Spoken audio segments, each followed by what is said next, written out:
जंगल के तमाम पक्षी इस बरगद पर विश्राम करने आते थे और कुछ ने तो इसे अपना स्थायी निवास बना लिया था। बरगद की छांव में रहते हुए वे अपार सुख का अनुभव करते थे। जब हम किसी जगह या व्यक्ति के साथ लंबे समय तक रहते हैं तो हमें उनसे लगाव हो जाता है। यही हाल इन पक्षियों का था जिन्हें बरगद से गहरा प्रेम हो गया था। एक दिन जंगल में भयंकर सूखा पड़ गया। कई वर्षों से बारिश नहीं हुई थी और पेड़ पौधे सूखने लगे। बरगद भी पानी के अभाव में सूखने लगा और पक्षियों ने धीरे धीरे उसे छोड़ना शुरू कर दिया।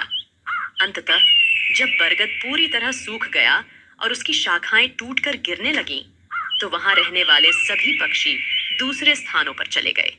केवल एक बूढ़ा गिद्ध ही वहां रह गया। उसने देखा कि उसके सभी साथी पक्षी पेड़ छोड़कर चले गए हैं। कुछ पक्षियों ने उससे भी चलने को कहा, लेकिन उसने इनकार कर दिया।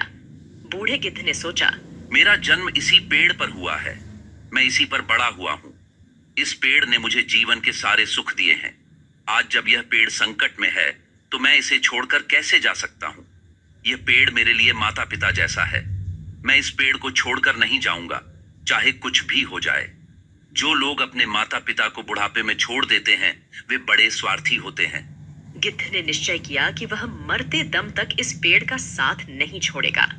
समय बीतता गया और पेड़ दीमक से ग्रसित होकर और भी कमजोर हो गया, लेकिन गिद्ध फिर भी उसे नहीं छोड़ा। वह दिन में अपना भोजन ढूंढने के बाद शाम को उसी सूखे हुए पेड़ पर लौट आता था। कई दिन इसी तरह बीत गए। जो पक्षी पेड़ को छोड़कर चले गए थे, उन्होंने सोचा, गिद्ध काका अभी भी उस सूखे पेड़ पर रह रहे हैं। वे सब उसे समझाने के लिए वापस आए और उससे बोले, गिद्ध काका, यह पेड़ अब मर चुका है। इसे छोड़कर किसी सुरक्षित जगह पर चलिए। यह पेड़ कभी भी गिर सकता है और आपकी जान भी जा सकती है। लेकिन गिद्ध ने कहा, भाइयों, यह पेड़ मेरे माता पिता के समान है। मैं इसी पर बड़ा हुआ हूँ और इस पेड़ ने मुझे जीवन के सारे सुख दिए हैं। मैं इसे इस कठिन समय में नहीं छोड़ सकता। यह मेरी सबसे बड़ी खुदगर्जी होगी। गिद्ध की बातें सुनकर पक्षी निराश हो गए और लौट गए। वे इंद्र के पास गए और सारी बात बताई। इंद्र ने पक्षियों की बात सुनकर गिद्ध को समझाने का निर्णय लिया। इंद्र ने गिद्ध से कहा, हे गिद्धराज, यह पेड़ अब बहुत कमजोर हो चुका है। इसकी शाखाएं गिर चुकी हैं और इस पर एक भी हरा पत्ता नहीं बचा है। अगर यह पेड़ गिर गया तो आपकी जान भी जा सकती है। इसलिए इसे छोड़कर किसी सुरक्षित जगह पर चले जाइए। हे भगवान, जब मेरा जन्म हुआ था मेरे माता पिता मुझे इसी पेड़ पर छोड़ गए थे। मैं इस पेड़ पर बड़ा हुआ हूँ और इसी पर रहते रहते बूढ़ा हो गया हूँ। आज जब यह पेड़ संकट में है तो मैं इसे छोड़कर कैसे जा सकता हूँ। मैं मरते दम तक इस पेड़ का साथ नहीं छोड़ूंगा। इंद्र गिद्ध की निष्ठा देखकर प्रसन्न हो गए और बोले, मैं तुम्हें वरदान देना चाहता हूँ। बताओ तुम्हें क्या चाहिए। हे भगवान, मुझे वरदान नहीं चाहिए। इस पेड़ को वरदान दीजिए ताकि यह फिर से हरा भरा हो जाए और इसकी आयु बढ़ जाए।